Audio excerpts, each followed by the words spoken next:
19 अध्याय।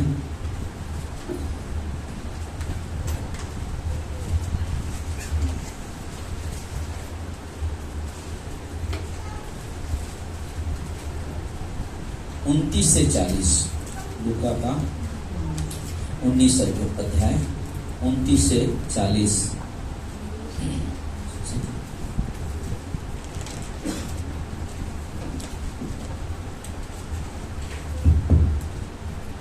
उनतीस से 40, लूका 19 अध्याय 29 से 40।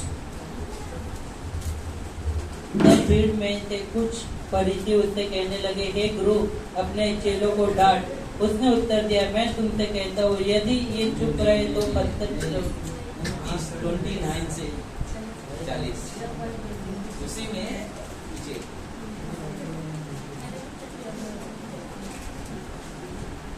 अध्याय कौन सा है? 19 अध्याय लूका का 29 से 40।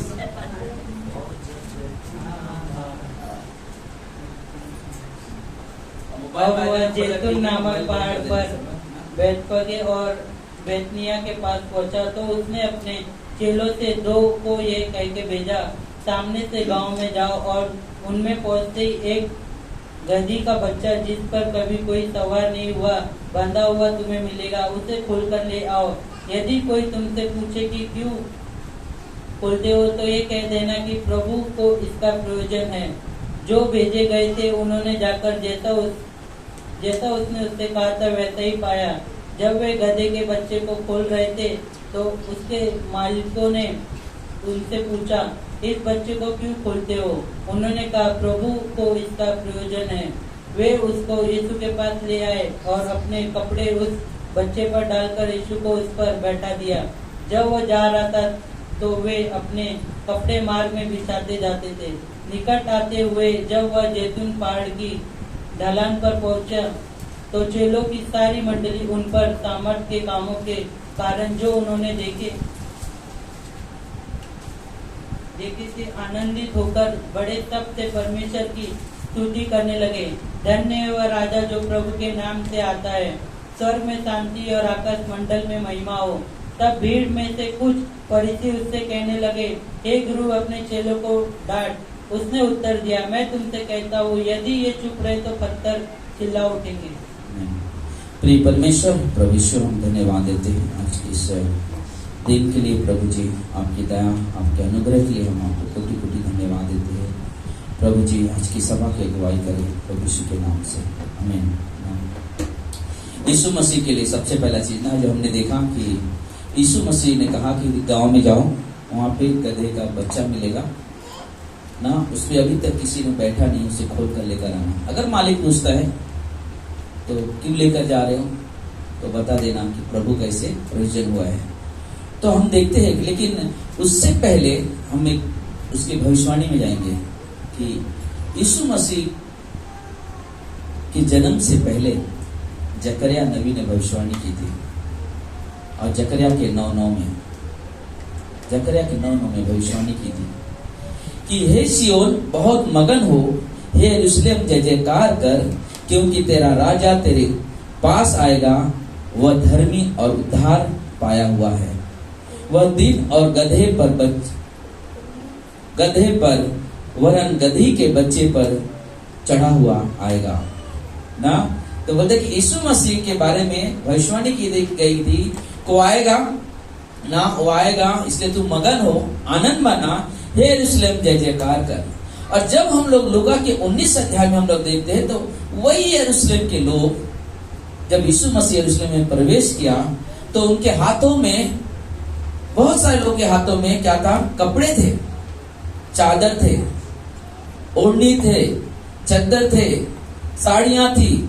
तो बोले उन लोग करते क्या थे? बोले जैसे यीशु मसीह गधे पे सवार होकर आने लगा तो सब लोग ने क्या किया? रास्ते में सोचो गधे कितना भाग्य, कितना कुछ नसीब होगी, तो कपड़े में चल के जा रहे। हमेशा खट्टर में देखोगे, खड्डे में दौड़ रहे, ईंट पत्थर जहां वहां दौड़ रहे, लेकिन वो उस समय उसके लिए नीचे चद्दर बिछाया जा रहा है और बहुत सारे लोगों ने खजूर की डालियां लिए हुए होसैना होसैना यहूदियों के राजा के होसैना चिल्ला चिल्लाकर और वो खजूर की डालियां भी ना लेकर डांस करते फिर वहां पर रखते थे। उसके ऊपर यीशु मसीह उस गद्दी पे सवार होकर चलते चला जाता था।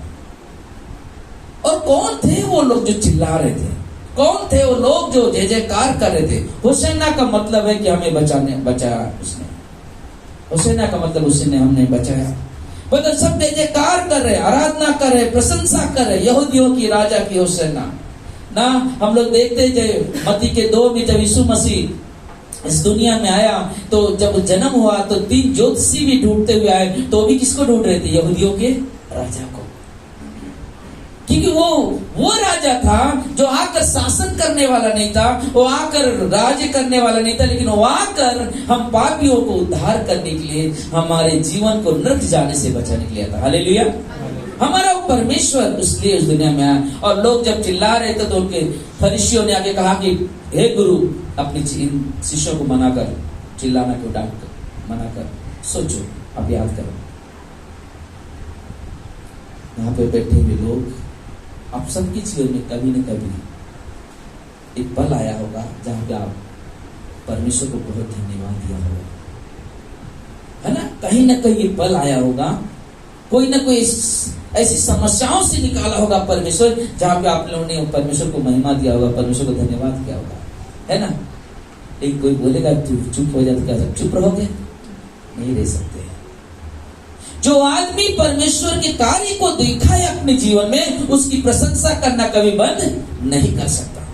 और वो लोगों ने देखा, और जो लोग वहां पे चिल्ला रहे थे, जो लोग उसकी जय जयकार करते, उनमें से कई ऐसे लोग थे जो कोड़ियों से शुद्ध हुए थे, उनमें से कई ऐसे लोग थे लकवा से पीड़ित चंगाई पाया था, उसमें से कई ऐसे लोग थे जो जन्म से लंगड़े थे, चलने लगे थे, उनमें से कई ऐसे लोग थे जो उनके पास कई बीमारियों से ग्रसित थे। उनमें से औरत भी होगी जिससे 12 वर्ष से शरीर से लहू बह रहा था। उनमें से याईर की बेटी भी होगी, उस परिवार भी होगा याईर का, जो आकर जय जयकार करता होगा, होसैना होसैना यहूदियों के राजा की होसैना। क्योंकि परमेश्वर की प्रशंसा करने से कोई हमें रोक नहीं सकता। वो परमेश्वर ने जो कार्य किया उसे भुलाया नहीं जा सकता। ही ना कोई पल आया होगा, शायद उस पल होगा, एक क्षण आप सोच सकते हो अपने जीवन में कि जब आप बहुत ज्यादा उदास हो गया और बहुत ज्यादा इमोशनल हो गए होगे, आप रोते होगे, इसका इलाज कब होगा, इसका रास्ता कब निकलेगा, मेरी समस्या का समाधान कब निकलेगा, आप रो रहे होगे उस पल में। दुख के वजह से आपके आंसू नहीं रुकते होंगे, लेकिन उन समय में परमेश्वर आता है, आशीष के हाथ बढ़ाता है, छूता है और चंगाई पा लेते हैं। आपके आंसू, आपके दुख आनंद में बदलेंगे। हालेलुया। क्या आप चुप बैठोगे आराधना करने के लिए? क्या आप शांत रहोगे उसकी प्रशंसा करने के लिए? कभी नहीं हो सकते साथ, क्योंकि जो परमेश्वर ने एक नया जीवन दिया, कभी शांत नहीं बैठ सकते। और वो लोग वो काम कर रहे थे, कि हमेशा उनके जीवन में जय जयकार करना। सोचना, अगर यीशु मसीह नहीं होता था तो जो व्यक्ति जन्म से लंगड़ा सुंदर फाटक पे बैठा हुआ था, एक प्रेरितों काम के 3 अध्याय में, शायद चल नहीं पाता था। लेकिन वो जन्म से लंगड़ा व्यक्ति और बचपन से वहां भीख मांगता था, लेकिन प्रभु के दास आए यूहन्ना और पतरस उस दरवाजे पे, उस व्यक्ति ने देखा कि लगता है बहुत बड़ा धनवान आदमी लोग होंगे, इनके पास बहुत पैसा, क्योंकि उनके साथ में और भी लोग होंगे शायद। और वो टकटकी लगा के एकदम ध्यान से देख रहा था, उम्मीद कर रहा था कुछ तो मिल जाएगा। लेकिन यीशु के शिष्यों ने उसे कहा, मेरे पास सोना चांदी नहीं कि मैं तुझे दूं, लेकिन एक चीज है मेरे पास, यीशु नासरी के नाम से उठ और चल के। और तुरंत उठ गया वो। जब आप उसको पढ़ोगे उस अध्याय में कहता है जब वो उठ गया और नाच रहा है, डांस कर रहा है, वहां के लोग ने, अरे ये आदमी वही नहीं जो इतने सालों से भीख मांगा करता था? क्या ये आदमी वो नहीं जो वहां पे बैठा हुआ रहता था? सब लोगों ने देखकर चकित हो गए। लेकिन वो क्या कर रहा है? लंगड़ा डांस कर रहा है, डांस कर, उसके अंदर एक हलचल मची हुई है। जैसे कि आज हम देखते हैं ना, कभी कोई साउंड बजता है रास्ते में तो थोड़ा सा आदमी के पैर हिलने शुरू हो जाते हैं ना। लेकिन मालूम है, एक चमत्कार ऐसी धुन है, उसके लिए किसी डीजे की जरूरत नहीं पड़ती है। आत्मा और सच्चाई से आराधना करने वाले इसको पाते हैं। हालेलुया। तो बोलते कि उसके लिए, डांस करने के लिए हमें डीजे की जरूरत नहीं, अपने परमेश्वर की महिमा करना दिल और आत्मा और सच्चाई से और दिल में झूमना, वो सबसे बड़ी आराधना है और वो सबसे बड़ा मगन का समय है। तो बोले कि वो लोग चुप नहीं रहे, चिल्लाते रहे, चिल्लाते रहे, चिल्लाते रहे। तो बोले कि वो व्यक्ति भी वैसे ही नाचता हुआ रहा और वो लोग जो वहां पे बैठे हुए थे कितना भी कोशिश किए चुप हो जाए लोग, लेकिन एक शब्द आप सुनो, 40 में क्या लिखा हुआ था, कहा कि 29 में कहता अगर ये बंद चुप हो गए बोलना, सोच लेना ये पत्थर भी बोल उठेंगे। क्या होंगे? ये पत्थर भी बोल उठेंगे। क्या पत्थर में जान है? नहीं। हम यहाँ पे एक चीज सोच सकते हैं, जो व्यक्ति परमेश्वर से नफरत करता है उस व्यक्ति के अंदर परमेश्वर अपनी आत्मा उंडेलता है और वो परमेश्वर की महिमा करने लगता है। हालेलुया। तुम उन्हें रोक दोगे, मैं कहीं और जाऊंगा, प्रचार करूंगा, कहीं और लोग उद्धार पाएंगे, वो मसीह को जानेंगे, वो बीमारों से चंगाई पाएंगे, वो उसकी आराधना कर लेंगे। तुम्हारे बोलने से ये चुप अगर हो जाते तो पत्थर भी बोलना शुरू कर देंगे। हालेलुया।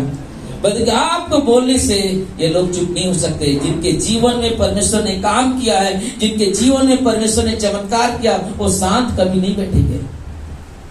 अगर वो अपने घरों में भी है तो उनके घरों में आप ना देखोगे उन आराधना बज रही है, जय जयकार हो रही है, परमेश्वर की स्तुति गाया जा रहा है। क्यों? क्योंकि परमेश्वर ने वो पल दिया है ना। हम लोग अभी कुछ समय पहले आराधना में गा रहे थे ना, दूसरा गाना, यीशु ने हमें जीवन दिया है इसलिए गाएंगे, सबको बताएंगे एक ही राजा यीशु मसीह है। फिर कहता है यीशु ने हमें शांति दिया है इसलिए हम गाएंगे। जरूरी है। जब परमेश्वर ने आनंद दिया, जब परमेश्वर ने शांति दिया, जब परमेश्वर ने मुक्ति दिया, जब परमेश्वर ने चंगाई दिया, तो मेरे पास आनंद के लिए क्या नहीं बचा है?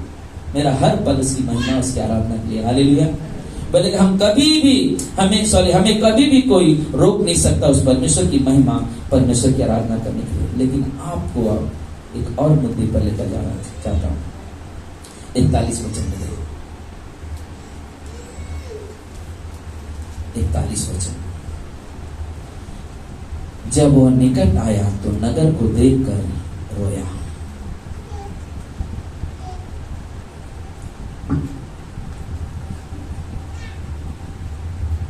जब वो नगर के निकट आया तो उसको देखकर क्या किया? कौन रोया?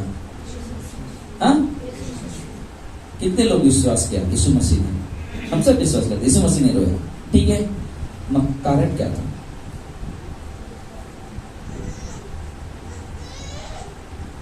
अगर हम, अभी हमने थोड़ी देर पहले कहा कि अगर परमेश्वर हमारे जीवन में चमत्कार किया है, कार्य किया है, हमें उद्धार दिया, न्याय दिया, तो हम कैसे चुप हो सकते हैं?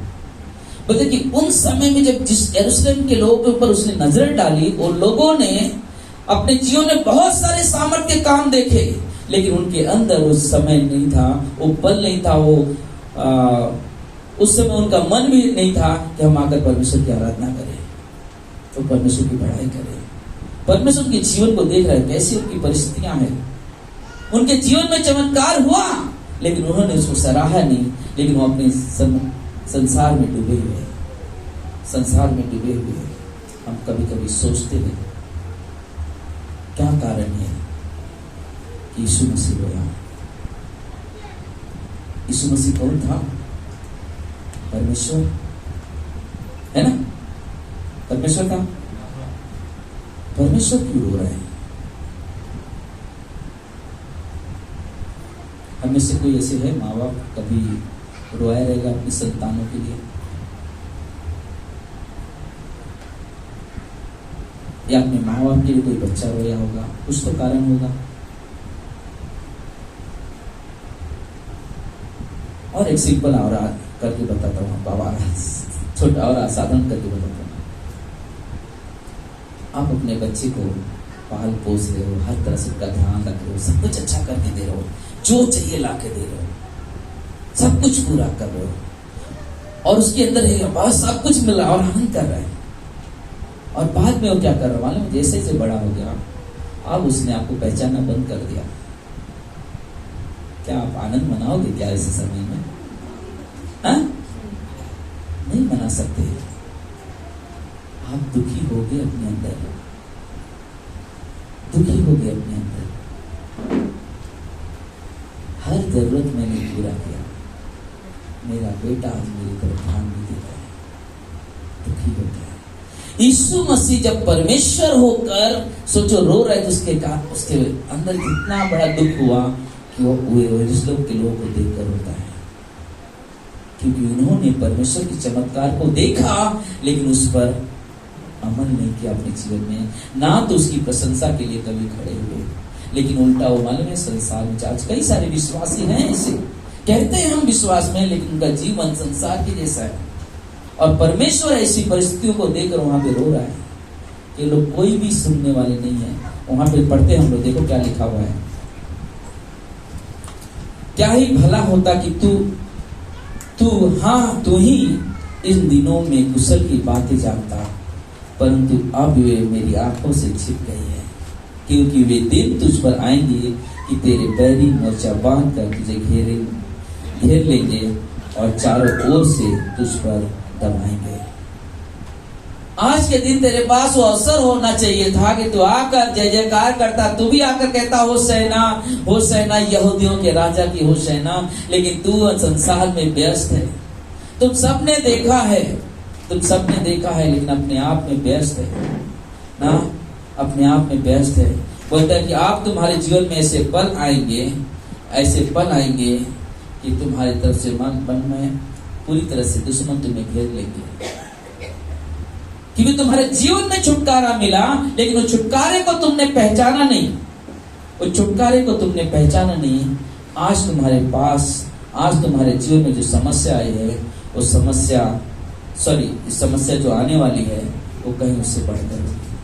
क्योंकि मत्ती के 12 अध्याय में 43 वचन में लिखता है यीशु मसीह, जब अशुद्ध आत्माएं मनुष्य में से निकल जाती तो सूखी जगह में विश्राम ढूंढती है, फिरती है और पाती नहीं, तब कहती है मैं अपने उसी घर में जहां वे निकली थी लौट जाऊंगी, और लौट कर उसे सुना झाड़ा बुहारा और सजा पाती है, और वह जाकर अपने से और बुरी 7 आत्माओं को लेकर आत्माओं को अपने साथ ले आती है और उसमें बैठकर वह वास करती है, और उस मनुष्य की पिछली दशा पहले से भी बुरी हो जाती है। सोचो, चंगाई पाया, दुष्टात्मा से ग्रसित व्यक्ति ने चंगाई पाया, दुष्टात्मा निकल गई। अब दुष्टात्मा क्या करे, कहीं और डेरा ढूंढे, कहीं और जगह कोई मिल जाए, लेकिन वो क्या देख रहे हैं, वो नहीं मिल रहा है कोई। लेकिन जहां से निकला था दुष्टात्माएं, वो क्या किया, ना उनका प्रार्थना का जीवन है, ना तो उसका वचन का जीवन है, ना तो संगति का जीवन है। अब क्या किया मालूम में, खाली रास्ता जगह मिल गया, वापस वही घर। क्या किया, और 7 बुरी आत्माओं को लाकर उसके अंदर घुस गया। और यहाँ पे लिखा हुआ जो पहले जो दशा थी, अब की दशा उससे कहीं बुरी होगी। कारण क्योंकि हमारा घर, हमारा हृदय परमेश्वर का क्या है, मंदिर है।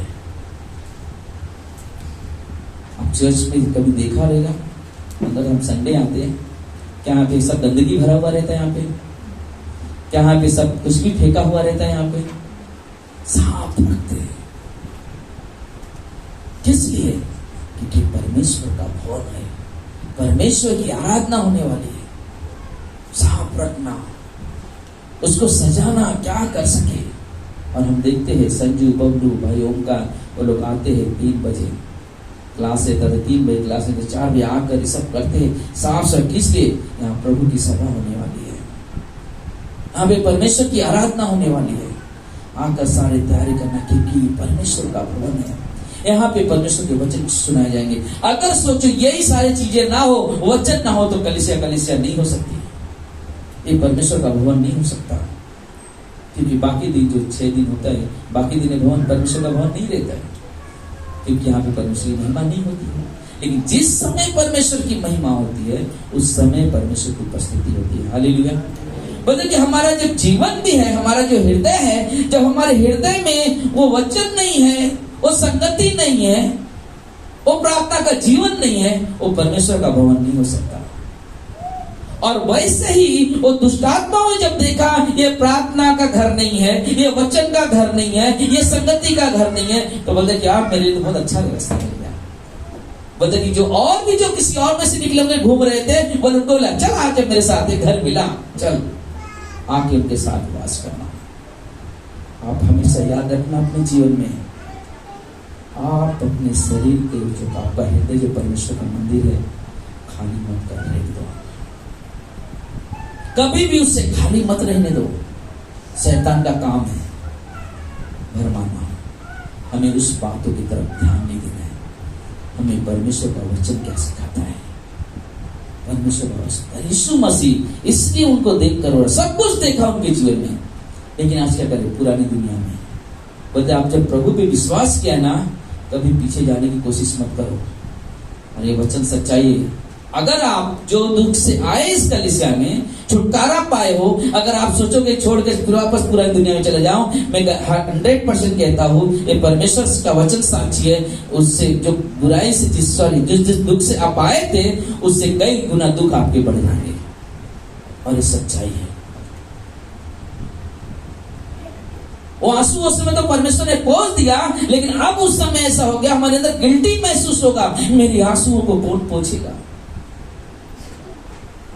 लेकिन अगर आपने परमेश्वर के वचन का आदर किया है, आपने प्रार्थना का जीवन जिया है, आपने संगति रखा है, मैं कहता हूं ना, दुष्ट आत्मा के पास इतनी ताकत नहीं तुम्हारी पाल को भी बाधा कर सके। हालेलुया। परमेश्वर महान परमेश्वर है, वो हमारा, मैं विश्वास कर, मेरा परमेश्वर कमजोर नहीं है। कितनी भी बड़ी मुसीबत आ जाए मेरे जीवन में, तो एक चीज सोच के चलता हूं, मेरा परमेश्वर मेरे साथ है ना, मुझे कुछ जरूरत नहीं है, कुछ जरूरत नहीं। अगर मेरे परमेश्वर मेरे साथ है, उससे बड़ा कुछ नहीं। चाहे जान चली जाए, चाहे बेटे बेटियां मर जाए, लेकिन फिर भी हम परमेश्वर की आराधना करना बंद नहीं करेंगे, क्योंकि मेरा यीशु, उसके जैसा कोई परमेश्वर कभी कहीं नहीं मिल सकता, कभी नहीं मिल सकता। इसलिए मैं दुष्ट आत्माओं से डरता नहीं हूं। क्या कर रहे हैं, क्या करें, मुझे फर्क नहीं पड़ता है, क्योंकि मेरा परमेश्वर मेरे साथ है, मेरा परमेश्वर मेरे साथ है। मेरी प्रार्थना में मुझे विश्वास है, मेरी प्रार्थना में मुझे विश्वास है, मैं कभी खाली नहीं जाता हूं, मेरा परमेश्वर मेरे साथ है। आप अपने जीवन को व्यर्थ वस्तु की तरफ मत लेके जाओ, क्योंकि यरूशलेम के लोगों ने वही काम किया कि यीशु मसीह ने रोया, यीशु मसीह ने रोया। उन लोगों को देखकर कैसी परिस्थिति है। अरे जब हमारे राजा आया हमारे सामने, तो हमें आनंद मनाना चाहिए। यहाँ हम देखते कभी प्रधानमंत्री कहीं आ गया विजिट करने, तो भीड़ के भीड़, गांव का गांव खाली हो जाता, चलो मिले जाए देखने। वो देखेंगे बहुत दूर से ना, कई हजार पब्लिक के पीछे खड़ा रहेंगे, लेकिन उनको हरे ना, कितना आनंद होता है उनके अंदर। अरे हमारा परमेश्वर वो परमेश्वर है जो प्रधानमंत्री से बढ़कर है। वो तो सारे ब्रह्मांड का ना अधिकार है उसके हाथ में। उससे भारत का अधिकार रखता हमारा प्रधानमंत्री, हमारा परमेश्वर पूरे संसार का अधिकार रखता है। हालेलुया। हम उस परमेश्वर के बेटे बेटियां हैं। हमारे अंदर वो आनंद, हमारे अंदर वो खुशियां जो परमेश्वर देता है, वो हम उसको ढलने नहीं देंगे। शायद कोई पल आए जीवन में जहां पे हमें आंसू बहाना पड़े, दुख उठाना पड़े, लेकिन फिर भी वहां पे मैं अपने आंसुओं को महत्व नहीं, मैं अपने परमेश्वर को महत्व दूंगा। मेरे परमेश्वर को मत दूंगा। बहुत ज्यादा जल्द क्या होगा, हमारे मरना तो है, हर एक दिन मरना है किसी ना किसी को, हम क्यों डरे। परमेश्वर तू कर। अब गिदोन के बारे में सुनो, पढ़ो न्याय के 6 अध्याय में पढ़ो, वहां पे क्या लिखा हुआ है। बताओ, व्यक्ति दुश्मनों से भागकर छुप गया, दुश्मनों से भागकर छुप गया। उसके पास कोई रास्ता नहीं दिखाई दे रहा था, कोई रास्ता नहीं दिखाई दे रहा था क्या करना है। लेकिन क्या किया, परमेश्वर आके वहां से आवाज दे रहा है, हे सूरवीर सुरमा। सोचो आप डर से छुपे हुए घर में जाके और आवाज आ रही है सूरवीर सुरमा, तो आपको लगेगा भी नहीं कि मुझे परमेश्वर बुला रहा है। लेकिन उस समय हुआ क्या, परमेश्वर ने उस व्यक्ति से कितने सारे लोगों को बुलाया, उसने बहुत सारे लोगों को इकट्ठा किया। लेकिन परमेश्वर बोलता इतने सारे लोग नहीं चाहिए, क्योंकि तू अगर 1000 लोग लेके लड़ाई लड़ेगा तो कहेगा देखा मैंने इतने सारे लोग को लेके गया, जीत गया। लेकिन परमेश्वर ने कहा नहीं, सिर्फ इतना ही लोग चाहिए। कितना, 300 लोग। 300 लोग ले करके सारे दुश्मनों को मार डाला। हमारा परमेश्वर परमेश्वर है जो सर्वशक्तिमान है, सर्वव्यापी है, सर्वसामर्थी है। वही सब कुछ है, क्योंकि आदि में वचन था, वचन परमेश्वर के साथ था और वचन ही परमेश्वर था। तो हमें उस परमेश्वर की महिमा, हमें उस परमेश्वर की आराधना करना कभी बंद नहीं करना है। कोई भी पल आ जाए, कुछ भी आ जाए, मुझे परमेश्वर की महिमा करना है, मुझे परमेश्वर की बड़ाई करना है। जितने लोगों ने आज सभा में नहीं आते हैं रेगुलरली, जिन्होंने छोड़ दिया है परमेश्वर को, कलीसिया में आने का मन नहीं करता है, कहीं ऐसा ना हो जाए कि सब दरवाजे बंद ना हो जाए। आज बहुत सारे लोग बोलते हैं अरे सब कुछ है मेरे पास, क्या जरूरत है परमेश्वर का, क्या जरूरत है कलीसिया जाने का, सब कुछ है, सब कुछ है आपके पास। आज बहुत धन होगा, बहुत दौलत होगी, लेकिन मालूम है धन दौलत आपके जीवन को नहीं बचा सकता।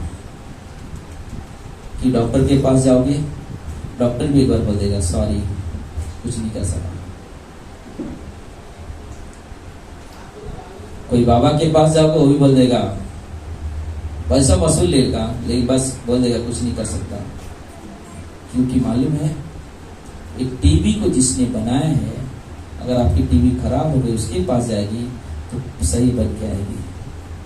अगर उस टीवी को खराब हो गई है, अगर आप ले आके कारपेंटर को दोगे तो शायद उस लायक रहेगी भी नहीं। तो अगर हमें परमेश्वर ने, अगर नहीं सच्चाई है परमेश्वर ने हमें बनाया है, अगर हमारा जीवन परमेश्वर के हाथ में जाएगा बिगड़ने के बाद, तो सही करके ही हमें खड़ा करेगा। हालेलुया। हमें डरना नहीं, हमें घबराना नहीं है, क्योंकि परमेश्वर हमारे साथ है। आइए हम लोग प्रार्थना करें।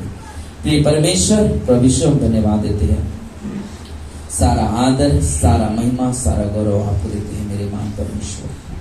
हे मेरे राजा, हम आपको कोटि कोटि धन्यवाद देते हैं मेरे प्रभु, कोटि कोटि धन्यवाद देते हैं।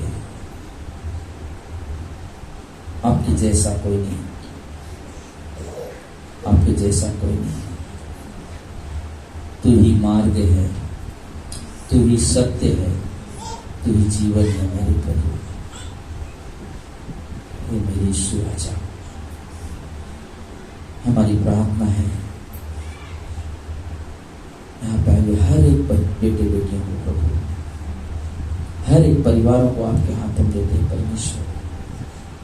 प्रभु आपकी दया, आपकी करुणा, आपका अनुग्रह इन पर रहे परमेश्वर। ये तेरे बच्चे हैं प्रभु जी, तुझसे प्रेम करते हैं और तू उनसे प्रेम करता है परमेश्वर। इसलिए मेरे प्रभु, मेरे पिता, हमारी प्रार्थना है कि प्रभु हम तेरी जय जयकार करना बंद ना करें, होशैना होशैना होशैना कहना बंद ना करे, क्योंकि प्रभु तूने जो कार्य किया, तूने जो उपकार किया, उसे भुलाया नहीं जा सकता, उसे भुलाया नहीं जा सकता।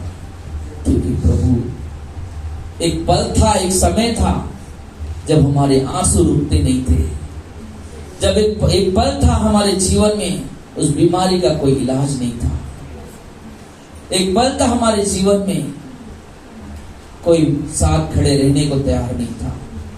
लेकिन प्रभु तूने कहा, हे थके मांदे बोझ से दबे लोगों, मेरे पास आओ, मैं तुम्हें विश्राम दूंगा। मेरे यीशु, मेरे प्रभु, मेरे परमेश्वर, उस वक्त प्रभु जी हमने तेरे पास आए, अपने बीमारी को तुझे दे दिया, अपनी अशांति को तुझे दे दिया, अपने डर को तुझे दे दिया, अपनी पीड़ा को तुझे दे दिया, अपनी हर परेशानी को तुझे दे दिया, और तूने प्रभु उसके बदले में हमें अपनी शांति दे दिया। इसलिए मेरे राजा, मेरे परमेश्वर, हम आपको कोटि कोटि धन्यवाद देते हैं मेरे परमेश्वर। सारा आदर, सारा महिमा, सारा गौरव आपको देते हैं प्रभु जी। यहाँ पर बैठे हुए लोग आपको अच्छे से जाने और गहराई से जाने, ये हमारी प्रार्थना है प्रभु जी। क्योंकि परमेश्वर, संसार में बहुत सारे लोग जानते यीशु कौन है, लेकिन यीशु इस दुनिया में क्यों आया, यीशु इस दुनिया में आकर क्या कार्य किए, उसे अभी भी लोग नहीं जानते हैं। इसलिए मेरे प्रभु, मेरे परमेश्वर, इस गुड फ्राइडे की सभा में परमेश्वर तेरी उपस्थिति हो प्रभु। नए नई आत्माएं तेरे नाम से जीते जाए परमेश्वर, नए नए लोग प्रभु उद्धार पाए परमेश्वर, और प्रभु तेरे राज्य के अधिकारी हो, ये हमारी प्रार्थना है। जब मंगलवार को प्रार्थना के बाद जब आउटरीच करेंगे, लोगों के पास तेरे सुसमाचार बांटेंगे, परमेश्वर तुमके मन को काम बदलना परमेश्वर, उनके जीवन में काम करना परमेश्वर, ताकि लोग तेरी महिमा के लिए आए प्रभु जी। जब गुरुवार को दिन हम लोग सब प्रचार के लिए उतरे, तो परमेश्वर तू अगुवाई करे, मदद करे कि ऐसे व्यक्ति से मिलाए परमेश्वर जो दुख से, परेशानी से, पीड़ाओं से जूझ रहा है, नरक जाने वक्त के लिए उसका द्वार खुला हुआ है। लेकिन परमेश्वर जब तुझे अपना स्वीकार करे, तुझे अपना उद्धारकर्ता करके, तो प्रभु नरक का द्वार भी बंद हो जाए प्रभु, और स्वर्ग का द्वार खुल जाए मेरे राजा। ये हमारी प्रार्थना है प्रभु आपसे, हमारी विनती है परमेश्वर, मदद करे प्रभु जी, सहायता करे परमेश्वर, हम सभी से बातें करना परमेश्वर। ये हमारी प्रार्थना है आपसे, हमारी विनती है आपसे। प्लीज परमेश्वर मदद करे, सहायता करे, लोगों के दुख दर्द को दूर करे, लोगों के जीवन में चंगाई लेकर आए, लोगों के जीवन में अद्भुत कार्य करे। ये हमारी प्रार्थना है आपसे, हमारी विनती है प्रभु जी। धन्यवाद आज की सभा के लिए, इस रविवार संडे, पलम संडे, अद्भुत सभा दिया, इसमें धन्यवाद प्रभु परमेश्वर। और आपके पवित्र नाम प्रभु यीशु के नाम से यहाँ पर परिवारों को आशीष देते हैं प्रभु जी। उन्नति करे प्रभु आप में परिवार, हमेशा प्रभु तेरे गुणगान गाए प्रभु ये परिवार, तेरे नाम की महिमा करे परिवार। ये हमारी प्रार्थना है आपसे, हमारी विनती है प्रभु, यीशु के नाम से मांगते